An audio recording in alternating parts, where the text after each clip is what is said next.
নমস্কার বন্ধুরা, সুস্মিতার ঘরকন্যায় সবাইকে জানাই স্বাগত। আজ হচ্ছে সোমবার, এখন বাজে সকাল 9:30। আজকে সকালে টিফিনে কি করব বুঝতে পারছিলাম না, কেননা ছেলে মেয়ে দুজনেরই স্কুল ছুটি আর ঘরে সেমন কিছুই ছিল না। আর কয়দিন ধরে যা বৃষ্টি হচ্ছে তার জন্য তো বাইরেও বেরোতে পারছি না। আমাদের তো প্রায় দিন সকালবেলায় ভাতই হয়, কেননা ছেলে মেয়ে ভাতটা বেশি পছন্দ করে, ওরা রুটি খেতে চায় না, তাই আমি ওদের ভাতই দিই।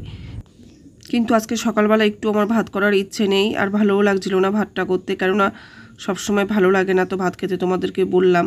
তো আমি চলে গেলাম দোকানে, দোকান থেকে ডিম আর পাউরুটি নিয়ে আসলাম, এনে আমি ডিম টোস্ট করছি।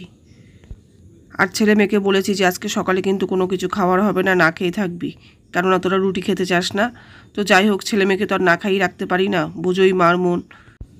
তো দেখছিলাম সকালবেলা তখন বৃষ্টিটা পড়ছিল না, তাই আমি চলে গেছি দোকানে, দোকান থেকে ডিম পাউরুটি কলা সবই কিনে নিয়ে আসলাম, এনে ডিম টোস্ট করলাম আমাদের তিনজনের জন্য। আর মেটটার মধ্যে দিয়েছি লঙ্কা, আমি আর ছেলে যেহেতু অতটা লঙ্কা পছন্দ করি না, তাই আমার আর ছেলেটার মধ্যে লঙ্কাও দিইনি।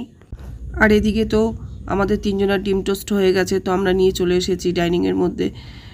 ছেলে বলছে মা দাও ডিম টোস্টগুলো, আমি প্লেটে বেড়ে দেবো। তো ও বেড়ে দিচ্ছে, আর মেয়ে পড়তে পড়তে ঘুমিয়ে পড়েছে।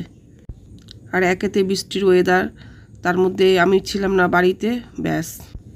আমি বাড়িতে থাকলে ঘুমানোর এতটা সাহস পায় না, কেননা জানে মা ধরে ঠিক পড়তে বসিয়ে দেবে।